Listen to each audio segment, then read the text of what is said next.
seule façon d'éviter les critiques. Ne rien faire, ne rien dire et n'être rien. Les autres vous jugent, que ce soit votre apparence, vos actions ou vos mots, on est constamment jugé. Et nous aussi on juge. Cela fait partie de l'humain. Et donc, avant de blâmer le monde, le changement commence en nous. Vous devez vous exercer à ne pas juger les gens, jusqu'à ce que ça devienne naturel, et pour cela, souvenez-vous que juger une personne ne définit pas qui elle est, cela définit qui vous êtes. Plus vous vous mettez en avant et vous prenez position pour vos convictions, plus les critiques afflueront. Donc, demandez-vous si plus tard vous serez fier de vos accomplissements ou du fait d'avoir évité les critiques. La critique est-elle constructive ou non? C'est-à-dire, peut-elle vous faire progresser vers l'accomplissement de votre projet? Les gens qui vous aiment, vous encouragent et croient en vous, vous donneront des critiques constructives, généralement en privé et sans négativité. En ce qui concerne les commentaires négatifs qu'on peut recevoir d'étrangers, ils viennent de personnes qui ont beaucoup trop de temps libre et qui ne sont probablement pas en train de créer quoi que ce soit de positif pour eux-mêmes. Donc, voulez-vous vraiment prendre en compte leur opinion? Je suis sûre que vous ne recevrez jamais de critiques blessantes des gens qui accomplissent de grandes choses, ou encore de ceux que vous admirez.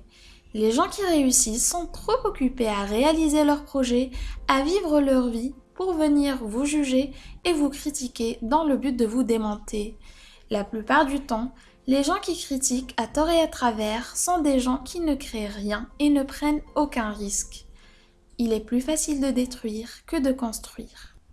À chaque fois que vous recevez un commentaire négatif ou une critique, vous devez répondre dans votre esprit « Vous n'allez pas m'affecter, je ne vous donne pas ce pouvoir ». Vous devez réaliser que les gens peuvent dire ce qu'ils veulent, mais vous n'avez pas à prendre sur vous, ni à les laisser gâcher votre journée. C'est votre responsabilité de protéger votre esprit. Toute l'eau de l'océan ne saurait faire couler un bateau, sauf si l'eau s'y introduit. Prenez position. Ne tolérez pas la méchanceté et la cruauté, qu'elle soit envers vous, vos amis, votre famille ou même des étrangers. Et pour le faire, c'est très simple. Supprimez ces gens de votre vie, subtilement ou de manière radicale. Si ce sont des membres de la famille, soyez très clair sur le fait que vous ne tolérez pas leur comportement et qu'ils peuvent faire ce que bon leur semble, mais pas autour de vous. Et sachez que nous recevons les comportements que nous sommes prêts à tolérer. La majorité des critiques sont tout simplement des opinions ou des goûts. Par exemple, si votre ami n'aime pas les bananes, est-ce que cela veut dire que c'est mauvais? Est-ce que les bananes en perdent de leurs nutriments, de leur validité ou de leur goût? Il en va de même pour vous ou ce que vous faites. C'est impossible que ça plaise à tout le monde.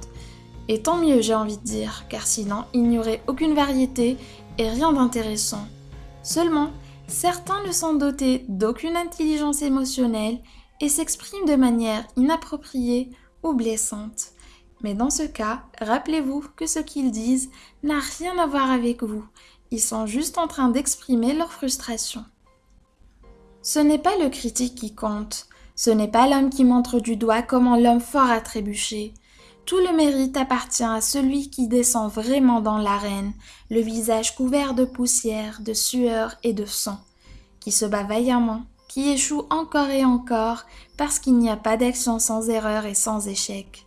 Le mérite appartient à celui qui toujours s'obstine dans son action, qui sait ce qu'est un grand enthousiasme et qui sait ce qu'est un grand dévouement, qui s'investit dans une grande cause, celui qui, dans le meilleur des cas, finira par connaître le triomphe d'une grande réalisation, et qui au pire, s'il échoue, au moins échouera en combattant avec grandeur, si bien que sa place ne sera jamais parmi ces âmes froides et cruelles qui ne connaissent ni victoire ni défaite.